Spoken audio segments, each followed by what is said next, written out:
83, 84, 85, and 89 when the war was going on there.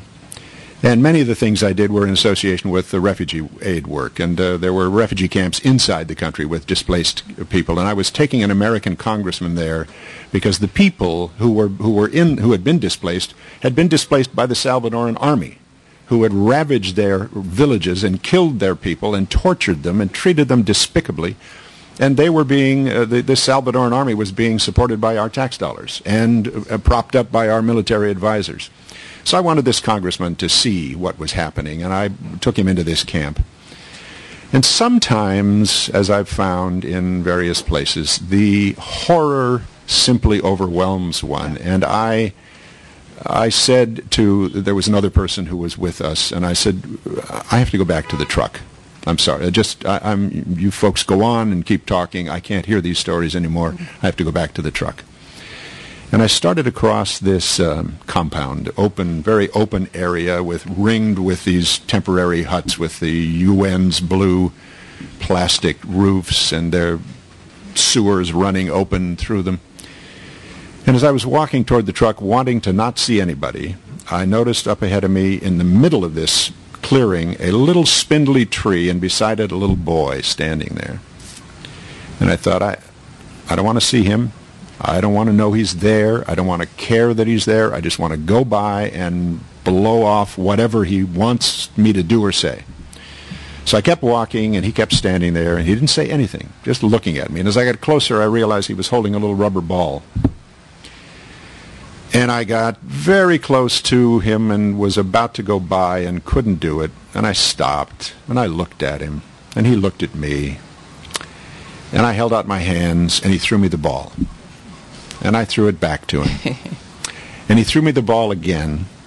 And before I could throw it back to him the second time, kids ran from all around us, and suddenly there was a semicircle of kids, probably 20 of them, laughing and jumping up and down, and I was throwing the ball back and forth one at a time to each of these kids. And before I realized that, I was laughing and jumping up and down and feeling suddenly re-energized. And that stays with me to this day, the idea that what you need is an injection sometimes of the vital fluids that flow through people who are innocent and caring and open and honest. And sometimes if you put out your hand, somebody will throw you a ball. That's exactly right. All right. Mike Farrell, everybody. Now, how about you? Are we going to talk about your... Can we hear? I mean, we heard just a little. Can we hear a little bit about your beyond your? I'm a really hard to cure optaholic. Good for you. And I do believe that change is possible. I believe we need to make connections better. Yeah. I believe we need an independent media that's truly independent, that can help us meet one another. Right. And figure out what to do with the information that we hear about what's happening in the world. So time after time, I've started independent media projects. The most recent one is Grit TV. And I just encourage you all to check it out. It is, I call it We TV, not He TV. We're in a new moment with respect to the media, where the media can be a group project. We're online, we're on satellite, we're on television, we're on cable. We're interested in your videos. We're interested in the work that you're doing. You can send it to us. We can send you back clips of what you've done that you can distribute to your friends and relations on your iPhones, on your computers. And we're also seen by probably 500,000 people around the country on Dish Network, Satellite Channel 9415, Free Speech TV, the country's oldest and most widely seen non-commercial channel. So I believe as a media critic, we've never had a more full of potential time to be able to raise our voice, to compete with the other guys. But we're up against it, no question. Yep. I was shocked and annoyed this week. I shouldn't have been shocked, but to see the almost no coverage that went to the 250,000 marchers for equality on the Mall, when 60,000 teabaggers a month and a day ago had occupied the airwaves for week upon week upon week upon week. Yeah.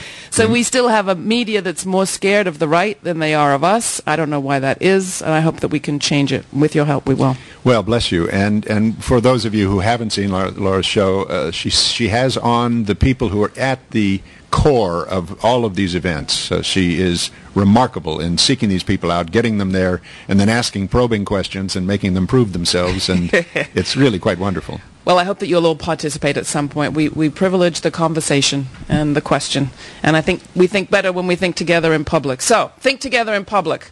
Questions, comments, people.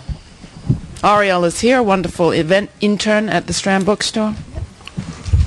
How you doing? I read Just Call Me Mike. I really enjoyed it. Oh, thank you. I really admire your passion to get out and make your positions known and to make your dreams and other dreams come true. I think that's really a great thing. And your passion to get movies, important movies made. I know the fight is even more difficult sometimes. I was just wondering if you've completely given up on acting or completely given up on movies and just going towards these causes that you find that are important. Oh, no.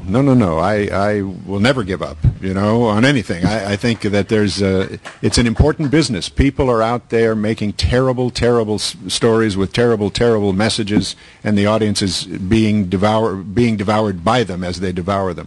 So we need people that are doing thoughtful, hopeful, meaningful motion pictures and television shows, and I intend to do everything I can to continue to do that. Do you have a favorite one right now?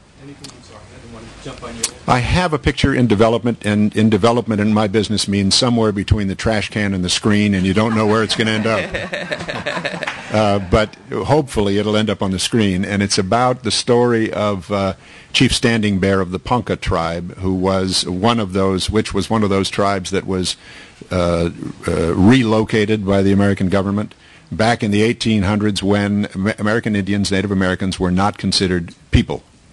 And Chief Standing Bear was the first Native American who ever spoke, was allowed to speak in an American courtroom as a result of quite extraordinary courage on his part. So it's a really wonderful story that I hope will be a film.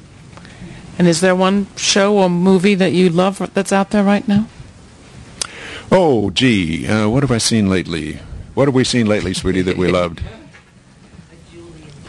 Julia, yeah. And what was that thing about the cleaning company? Sunshine Cleaners.